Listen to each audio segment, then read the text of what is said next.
मुझे बोलने को आमंत्रित किया है और अगर सदन, विशेषतः विपक्ष, मेरे वक्तव्य को सुनने का धैर्य रखे तो बहुत सारी चीजें उजागर हो सकती हैं। You are not India, for India is not corrupt. India believes in merit and not dynasty. And today of all the days, people like you need to remember what was told to the British: quit India, corruption quit India, dynasty quit India. Merit now finds place in India. अध्यक्ष महोदय,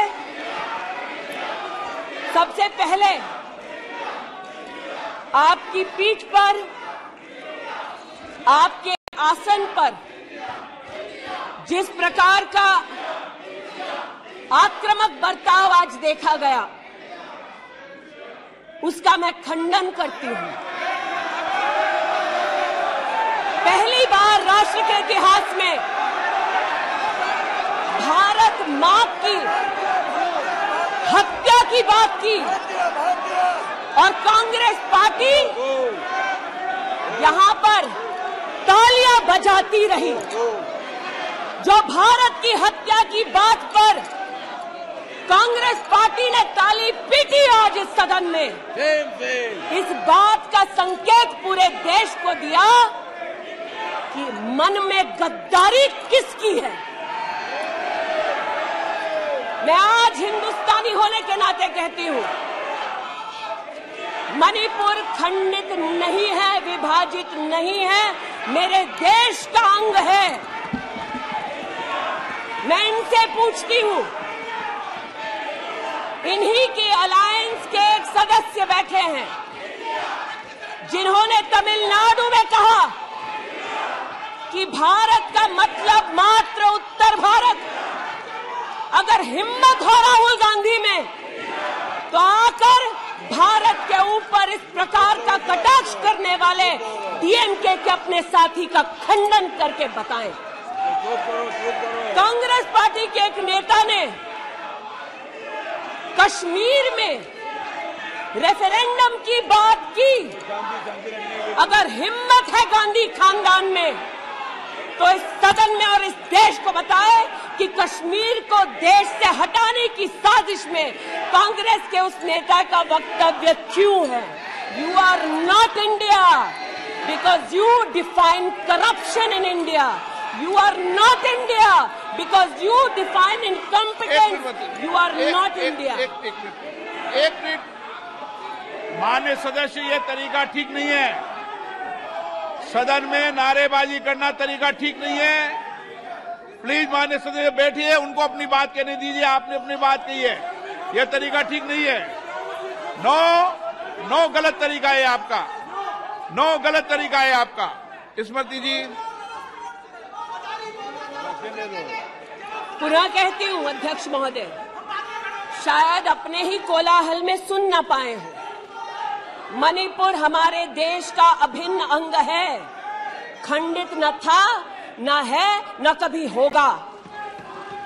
इनके UPA के alliance के एक नेता ने तमिलनाडु में एक वक्तव्य दिया है। पुनः कहती हूं कि भारत का मतलब मात्र उत्तर भारत। मैं आज गांधी खानदान से, कांग्रेस पार्टी से पूछना चाहती हूं, क्या भारत केवल उत्तर भारत है? अगर दम है तो अपने पार्टनर को मुंह तोड़ जवाब दे, अगर हिंदुस्तान में आस्था रखते हैं।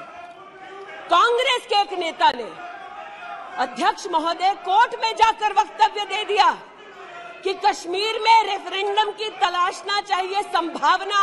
मैं आज कांग्रेस पार्टी से पूछना चाहती हूं, क्या उनके आदेश अनुसार ये वक्तव्य कि कश्मीर का खंडन हो, भारत विभाजित हो, क्या ये कांग्रेस के नेतृत्व के आदेश के अनुसार है?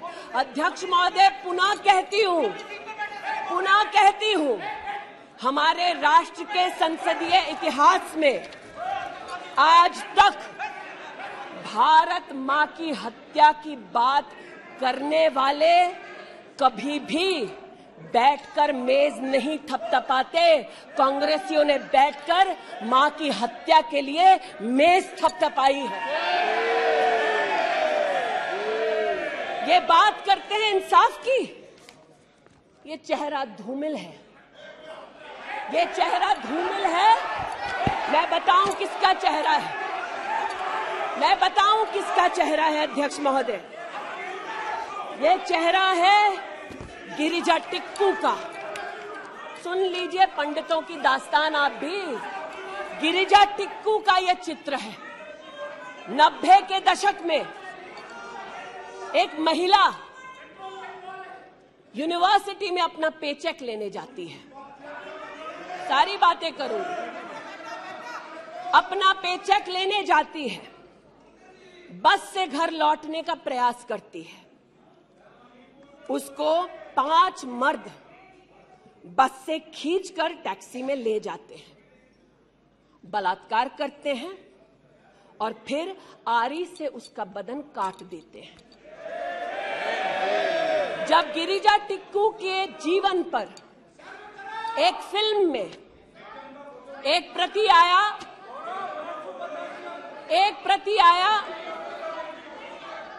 मैं आज कहना चाहती हूं कि कांग्रेस के कुछ प्रवक्ताओं ने उसको प्रोपेगेंडा कहा।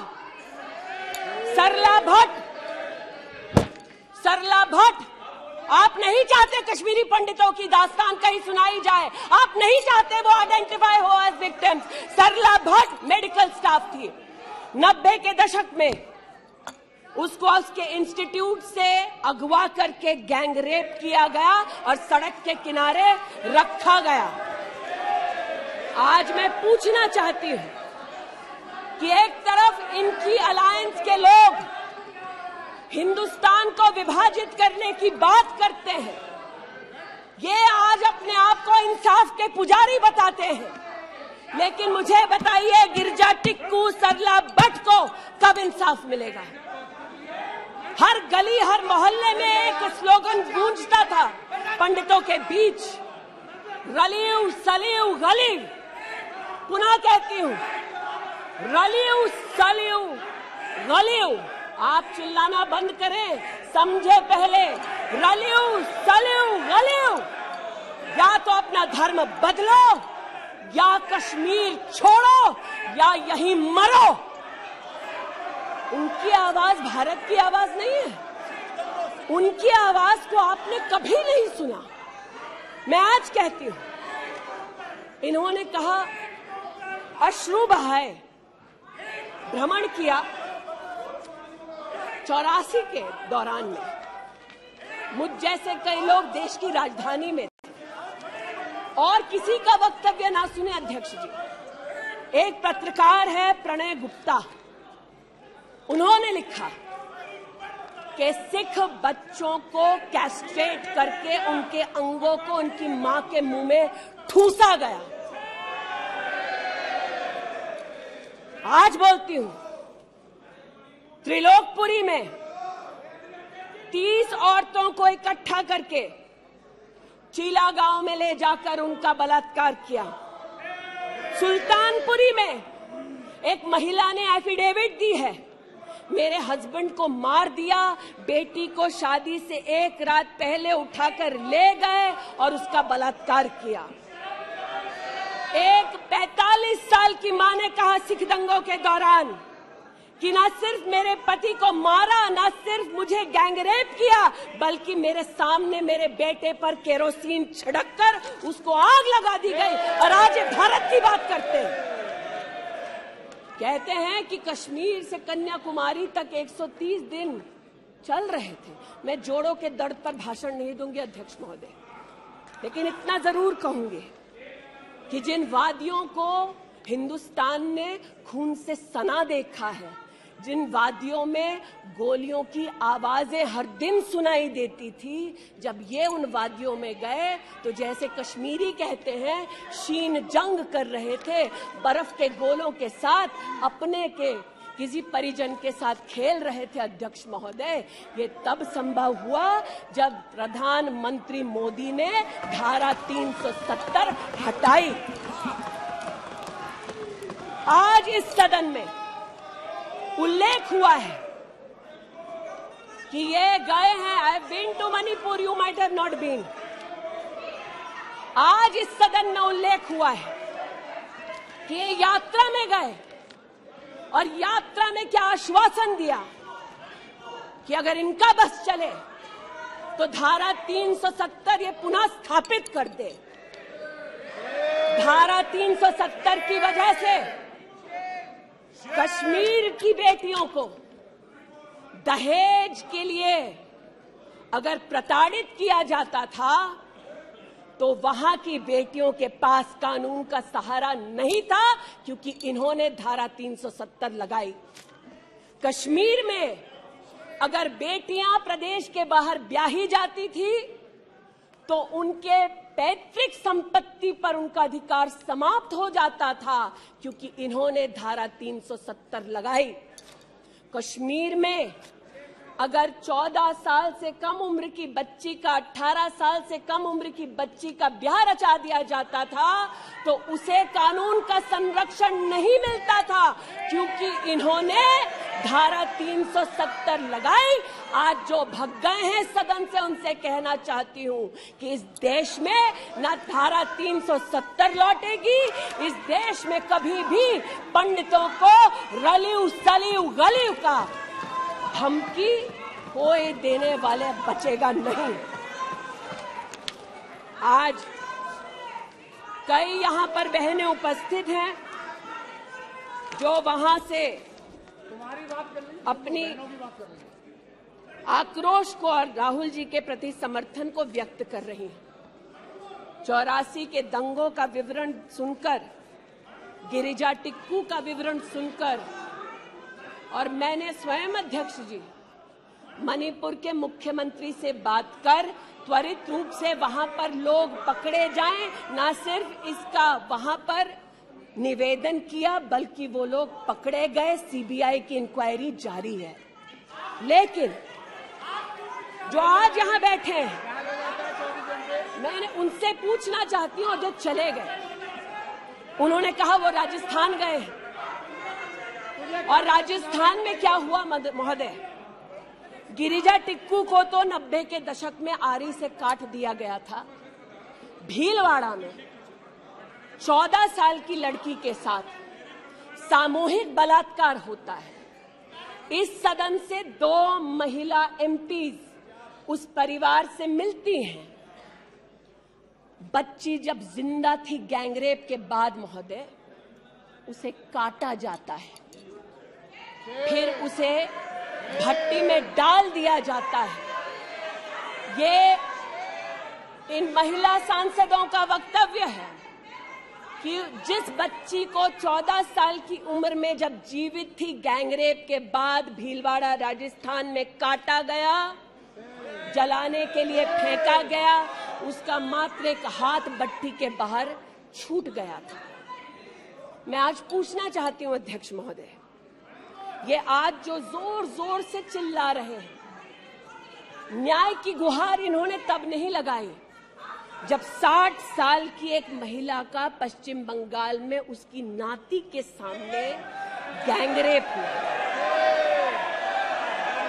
कोर्ट में केस लंबित है, इनका दिल नहीं दहला और पूछ रहे थे कि मणिपुर के बारे में आप नॉर्थ ईस्ट के बारे में नहीं जानते। जिन्होंने प्रस्तावना की उनसे कहती हूँ, नल्ली का मैसेकर हुआ, 5 मिनट के लिए कांग्रेस की एक नेत्री गई, लेकिन इनका क्या रुख था तब।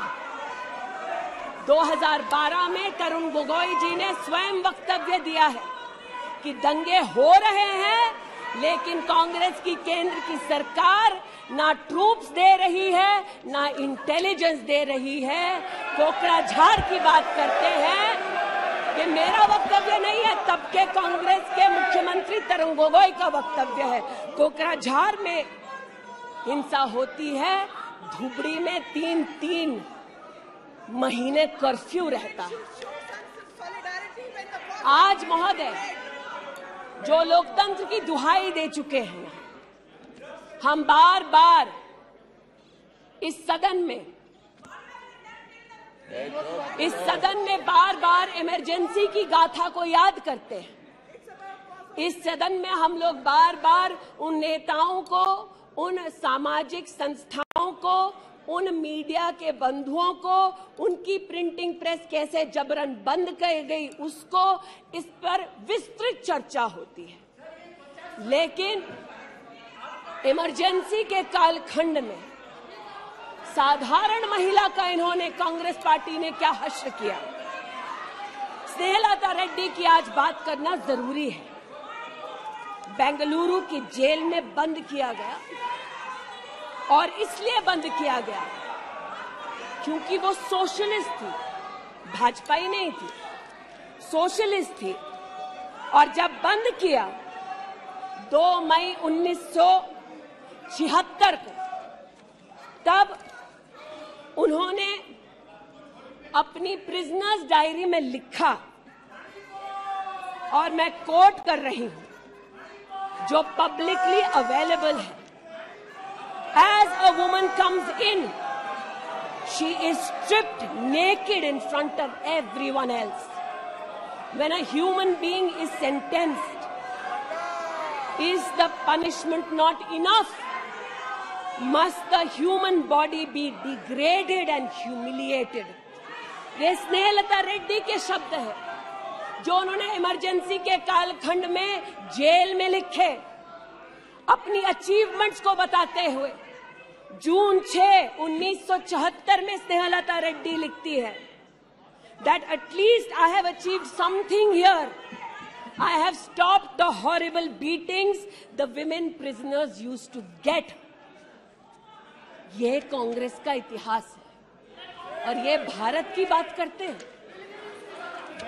अस्थमा की पेशेंट थी ये महिला, जेपी जी को तो डायलिसिस ना करने दिया, अस्थमा की इस पेशेंट को दवा नहीं लेने दी। वो 2 बार एस्थमेटिक कोमा में गई और एस्थमेटिक कोमा में जाते जाते जब उनकी हालत बिगड़ी तो पैरोल पर उनको 15 जनवरी 77 में छोड़ा। चार्जशीट में इस औरत का नाम नहीं था और 5 दिन बाद उनका देहांत हो गया। इनका इतिहास खून से सना है और जिनकी हत्या हुई आज वो इनको कटघरे में नहीं ला सकते, इसलिए आज इस सदन में मैं उनका नाम ले रही हूं, उनके बारे में बोल रही हूं। चाहते हैं कि मणिपुर पे चर्चा हो, मणिपुर पे चर्चा करने के लिए बार बार पार्लियामेंट्री अफेयर्स मंत्री ने गुहार लगाई, बार बार देश के गृह मंत्री ने कहा, हमारे श्रद्धेय राजनाथ जी ने भी कहा कि आप मणिपुर पे सदन पर चर्चा कीजिए, हम चर्चा के लिए तैयार हैं, भागे ये, हम नहीं,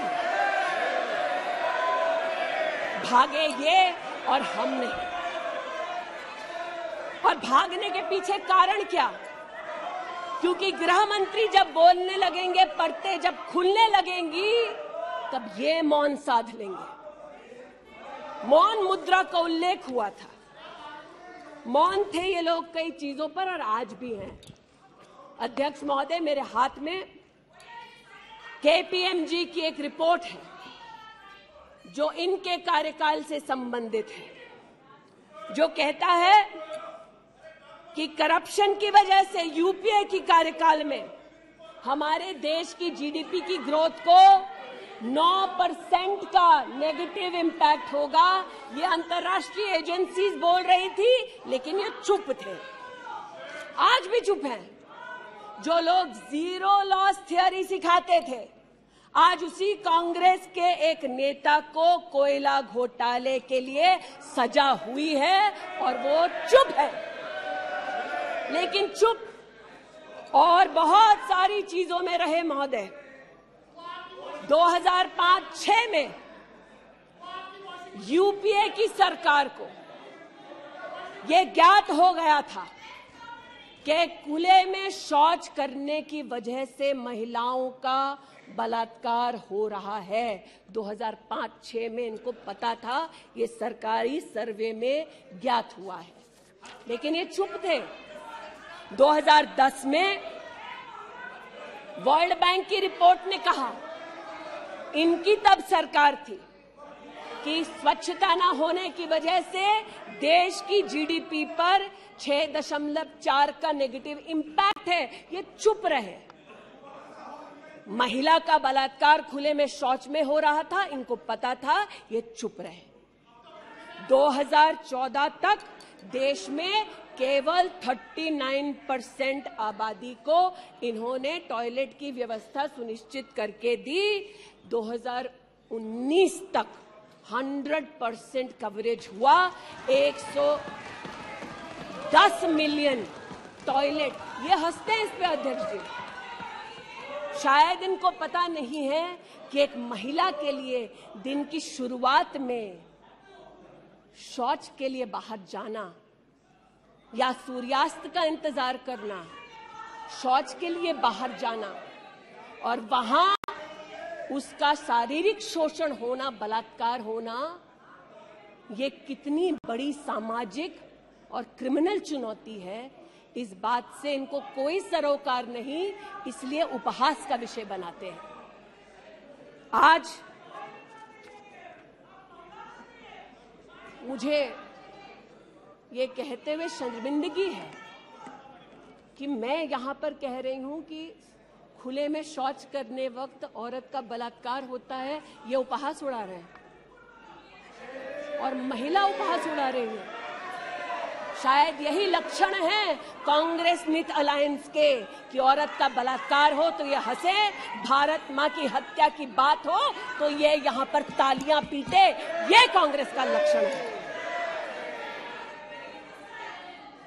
इनकी प्रस्तावना के वक्त ये कहा गया कि हम बात करेंगे मात्र एक व्यक्ति से, हम किसी मंत्री से बात नहीं करेंगे, क्योंकि मंत्रियों की कार्यशैली पर इनको चर्चा नहीं करनी।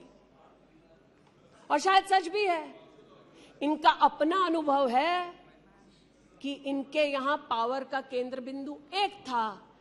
यहां पर फर्क यह है कि हम सब कलेक्टिव रिस्पॉन्सिबिलिटी के भागीदार हैं।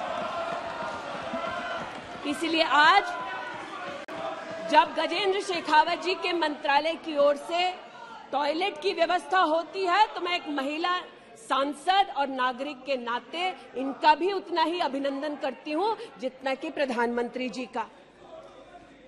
जल जीवन मिशन महोदय, हमारे देश में जब इनकी सरकार थी तो मात्र 3 करोड़ परिवारों तक नलके से पानी पहुंचता था। अब 2019 का आंकड़ा कहता है कि आपने तब तक 9.5 करोड़ तक पानी पहुंचाया और अब लगभग 19 करोड़ 40 लाख और 12 करोड़ 40 लाख तक आपका पानी नलके से पहुंच चुका है। लेकिन इनको इससे भी सरोकार नहीं कि अगर टॉयलेट बना, महिलाओं का शोषण कम हुआ, देश की साधारण महिला का सम्मान बढ़ा, तो इनसे इनका कोई सरोकार नहीं। स्पष्ट है, गरीब के घर में नल से जल पहुंचा तो कांग्रेस का उसका कोई सरोकार नहीं। ये स्पष्ट है और सही है। हमारा सरोकार है, देश हमारा है, सेवा हमारी है। आज ये उत्तेजित है कि मैं इस सदन में मंत्रिमंडल के अपने कई सहयोगी साथियों का वर्णन करती हूं। एक ऐसी महिला मंत्री का वर्णन कर रही हूं जो वर्तमान में नहीं है। जनधन के माध्यम से 23 करोड़ महिलाओं का बैंक का खाता खुला। ये इनके लिए कोई मान्यता नहीं रखता, ये मुझे स्वीकार है, ये हमारे लिए अहम है। मुद्रा के माध्यम से 40 करोड़ लोगों को जो जीवन में कभी व्यवसाय नहीं कर पाते थे, जिनके पास कांग्रेस की पर्सनल डायलिंग मशीन नहीं थी, उनको मुद्रा का लोन मिला। 27 करोड़ लोन महिलाओं को दिए गए महिलाओं को अपना व्यवसाय शुरू करने के लिए 23 लाख करोड़ रुपया सैंक्शन किया गया मुद्रा के माध्यम से। इनका उससे कोई सरोकार नहीं। 8 करोड़ नौजवान हमारे राष्ट्र के इतिहास में फर्स्ट टाइम एंटरप्रेन्योर्स बने। इनका उससे कोई सरोकार नहीं। 1,80,000 अकाउंट्स में स्टैंड अप इंडिया का 40,000 करोड़ का पैसा दिया गया। 80% महिलाएं। एक मिनट प्लीज, क्या तरीका है? वह अपनी बात करिए, तथ्यों के आधार पर करिए। आपको खंडन करना है तो आप बोलना, जब तथ्यों के आधार पर करना। गलत बात ये। नो गलत। माननीय मंत्री जी की अनुमति से सर मैं पुनः बोलूं तो जैसा कि मैंने कहा, महिला का अगर आर्थिक सामाजिक उत्थान होता है तो इससे इनको कोई सरोकार नहीं। सेल्फ हेल्प ग्रुप की बात करते हैं। जब इनकी सरकार थी तब मात्र 19 लाख सेल्फ हेल्प ग्रुप्स को इन्होंने 80,000 करोड़ का लोन दिया। हमने 9 करोड़ महिलाओं को 5 लाख करोड़ की आर्थिक व्यवस्था करके दी देश के सेल्फ हेल्प ग्रुप में। यह हमारा अभिमान है। जो आज महिला के बारे में चर्चा कर रहे हैं, टोका-टोकी बंद करो सर। जब इन्होंने महिला संबंधित बजट की व्यवस्था की तब इनके कार्यकाल से 130% ज्यादा बजट हमारे प्रधानमंत्री जी ने देश की महिलाओं को समर्पित किया। ये हमारा अभिमान है। आयुष्मान भारत के अंतर्गत 10 करोड़ परिवारों में महिलाओं को आयुष्मान भारत का कार्ड मिला। आज तक 2 करोड़ 60 लाख महिलाओं ने हॉस्पिटल वेलनेस सेंटर में सुविधाएं ली। ब्रेस्ट कैंसर में 12 करोड़, सर्विकल कैंसर में 8 करोड़ महिलाओं ने स्क्रीनिंग कराई। इनका उससे कोई सरोकार नहीं, बल्कि इनका उनसे सरोकार है दिल्ली में, जिन्होंने आयुष्मान भारत योजना दिल्ली में लागू ही नहीं की। इनका उनसे सरोकार है। देश में मोदी सरकार में 3 करोड़ 84 लाख घर बने, जिनमें से 2 करोड़ 86 लाख महिलाओं को मिले। इनका उनसे कोई सरोकार नहीं, क्योंकि गरीब महिला लखपति दीदी बन गई, वो हमारा अभिमान है, इनका नहीं। हमारे देश में 8 करोड़ 50 लाख बेटियों ने समग्र शिक्षा के माध्यम से स्कूल में सेवा ली, मुफ्त टेक्स्ट बुक की सेवा ली। बेटियां का ये उपलब्धि हमारा अभिमान है, इनका नहीं। 5 लाख से ज्यादा बेटियों के लिए स्कूलों में अलग से टॉयलेट की व्यवस्था हुई। ये इनका अभिमान नहीं, हमारा अभिमान है। हमें अपनी बेटियों पे गर्व है। 5 लाख दिव्यांग बेटियों को मंथली स्टाइपेंड मिलता है। ये सेवा हम देश की बेटियों को दे सकते हैं। ये हमारे लिए बहुत बड़ा प्रभु का उपकार है। 1,28,000 बेटियों को मेरिटोरियस स्कॉलरशिप दी जाती है, 12,000 रुपए की हर साल। ये सेवा का मौका परिवारों ने हमको दिया। 2 लाख से ज्यादा बेटियों को सेल्फ डिफेंस की ट्रेनिंग दी जा रही है। आज एलिमेंट्री एजुकेशन में बेटियों की एनरोलमेंट 100% है इस देश में। ये हमारे देश के लिए गौरव की बात है। आज पहली बार फीमेल एनरोलमेंट उच्च शिक्षा में महोदय 2 करोड़ से ज्यादा हुआ है महिलाओं का। ये देश के लिए गौरव की बात है। आज दलित बेटियों का एनरोलमेंट बढ़ा है 38%। दलित बेटियों का उल्लेख करती हूँ, ये चिल्लाते हैं इनको दलित बेटियों से सरोकार नहीं, हमको है। ये हमारे लिए गर्व की बात है। आदिवासी बच्चे, लड़कियां 63% उनका एनरोलमेंट बढ़ा महोदय। आदिवासी बच्चों के साथ इनका कोई सरोकार नहीं। आदिवासी बेटियों ने हमारे प्रधानमंत्री को सेवा का मौका दिया। ये हमारे लिए प्रभु की असीम कृपा है। नॉर्थ ईस्ट की बात करते हैं तो महिला ने नॉर्थ ईस्ट में 34% की इंक्रीज हुई है इनरोलमेंट में। नॉर्थ ईस्ट के मेरे सभी साथियों को, चाहे वो सदन में कहीं भी बैठे हों, महिलाओं की दृष्टि से मैं उनके साथ उन्होंने मीटिंग की। आज जो लोग इस देश में एस्पियोनाज के लिए पकड़े जाते हैं, उनका राहुल गांधी ने जाकर विदेश में समर्थन किया। वे तब से अडानी अडानी कर रहे हैं, तो अब थोड़ा मैं भी बोल दूं। फोटो मेरे पास भी है। इतना ही खराब है तो जीजा जी उसके साथ क्या कर रहे हैं? तो निशिकांत जी सही कहा, किसी को सेट करो, किसी को भेंट करो।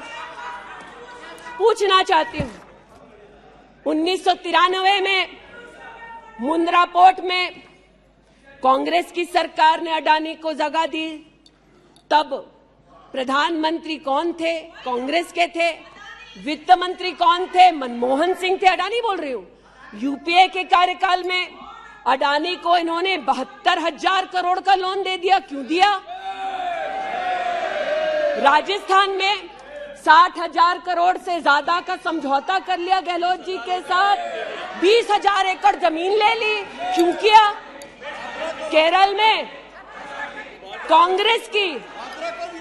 कांग्रेस की यूडीएफ सरकार के साथ पोर्ट का काम क्यों दिया? महाराष्ट्र में जब कांग्रेस के पास सत्ता थी तो फिर कांग्रेस ने अडानी को पोर्ट का काम क्यों दिया? बंगाल में हल्दिया पोर्ट का काम अडानी को क्यों दिया? छत्तीसगढ़ में कांग्रेस पार्टी ने अडानी को काम आदिवासियों ने मना किया, फिर भी क्यों दिया?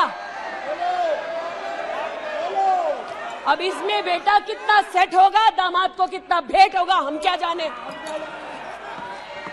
लेकिन आज अरे दामाद का मामला है, बैठ जा भाई।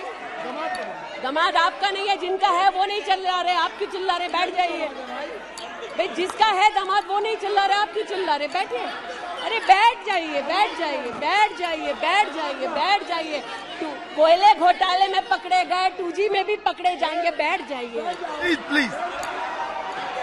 आप बताइए, इस पूरी बला की जड़ महोदय, पूरी बला की जड़ परिवारवाद में है और परिवारवाद की राजनीति की जड़ कांग्रेस पार्टी में है। इनके अलायंस के लोग चारा खाते हैं या उनके घर मटन खाने चले जाते हैं। इनके अलायंस के लोग रेल की नौकरी के लिए गरीब की जमीन खाते हैं, जाके वो उन्हीं लोगों को गले लगाते हैं।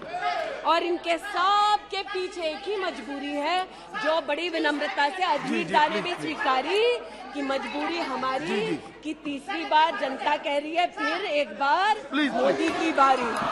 Okay, now please conclude. तो मैं लिसन प्लीज। ये आज बैठिए। यहाँ पर उल्लेख कर रहे थे किसान की। आप भी बैठिए, आप किस लिए खड़े?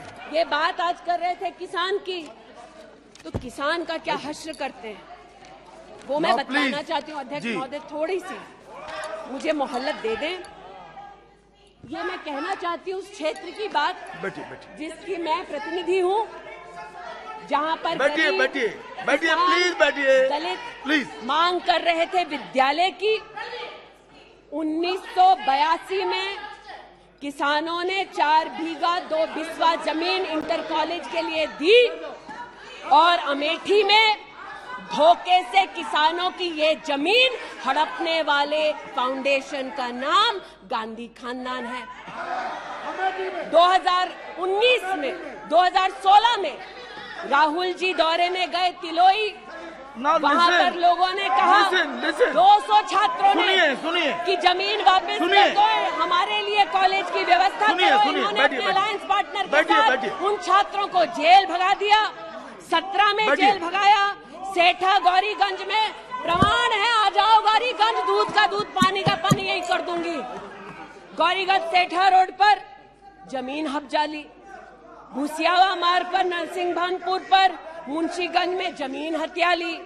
ये उनका संस्कार है जमीन कौन कौन हड़पता है, ये कांग्रेस की गाथा स्पष्ट है।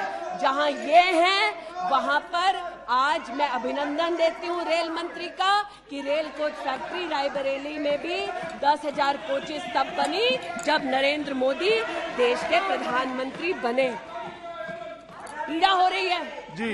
मैं बस इतना बताना चाहती हूँ कि आज जो किसानों का दम भरते हैं, बालियान साहब शायद यहाँ नहीं है, मैं अमेठी के किसानों की ओर से विशेष बालियान साहब आपको नतमस्तक होकर आभार व्यक्त करती हूँ। राष्ट्र के इतिहास में पहली बार अमेठी में खाद की रैक उतरी जब मोदी आए। इन्होंने न खाद दी, गौरीगंज में किसानों पर लाठीचार्ज करते थे, राजनाथ जी इसके साक्षी हैं। इन्होंने 80% लोगों के पास अमेठी में जहां 5 दशक इन्होंने राज किया, 80% लोगों को शौचालय नहीं दिया, 60% लोगों के घर में बिजली नहीं दी। और ये आज लोकतंत्र की बात करते हैं, अपनी प्रतिभा की बात करते हैं। आज मैं आभार व्यक्त करती हूँ, अमेठी का पहला सैनिक स्कूल मोदी जी ने दिया, 7.5 लाख लोगों को मुफ्त अनाज मोदी जी दे रहे हैं। अमेठी का आज पहला मेडिकल कॉलेज जिसके नाम से इस खानदान ने जमीन हड़प ली थी, वो नरेंद्र मोदी ने दिलवाई। आज मैं इतना कहना चाहती हूँ अध्यक्ष महोदय, जो अभी है नहीं, जो 50 साल की उम्र के बाद देश देखने निकले थे, वो देश के किस कोने में वर्तमान में है मैं नहीं जानती, लेकिन इतना एक मिनट और देखिए, आपने एक फिलोसोफर का मंत्रिमंडल में अविश्वास प्रस्ताव लाया है, तो मंत्रिमंडल उस संबंध में बोलेगा, उनको बोलने का अधिकार है। प्लीज आप बैठ जाइए। नो, मणिपुर पर चर्चा आपने नहीं मांगी है, वो एक विषय है, उस पर चर्चा हो रही है, उसका उत्तर भी आएगा, परंतु no, please sit down, please sit down. But what sir of the enemy who speaks slyly, what of that enemy?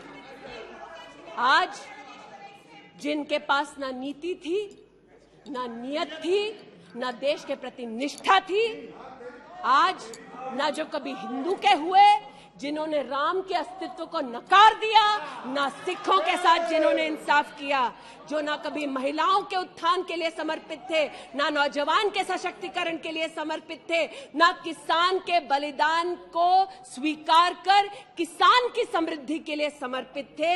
आज उनसे कहना चाहती हूं कि जो समर्पित है, जो सबके विश्वास के साथ सबका विकास कर रहा है, उस पर देश को पुनः विश्वास दिखाएंगे। 24 में पुनः मोदी सरकार बनाएंगे। इस अविश्वास प्रस्ताव का मैं निषेध करती हूं और भारत मां का जयकारा लगाते हुए जो भारत मां की हत्या की बात कर रहे थे महोदय, उनसे कहना चाहती हूं, अंग्रेज आए चले गए, मुगलिया सल्तनत आई खत्म हो गई, हिंदुस्तान आज भी है और आगे भी रहेगा। और हिंदुस्तान इस देश की तिजोरी की चाबी वापस उनकी माताजी के हाथ में नहीं देगा।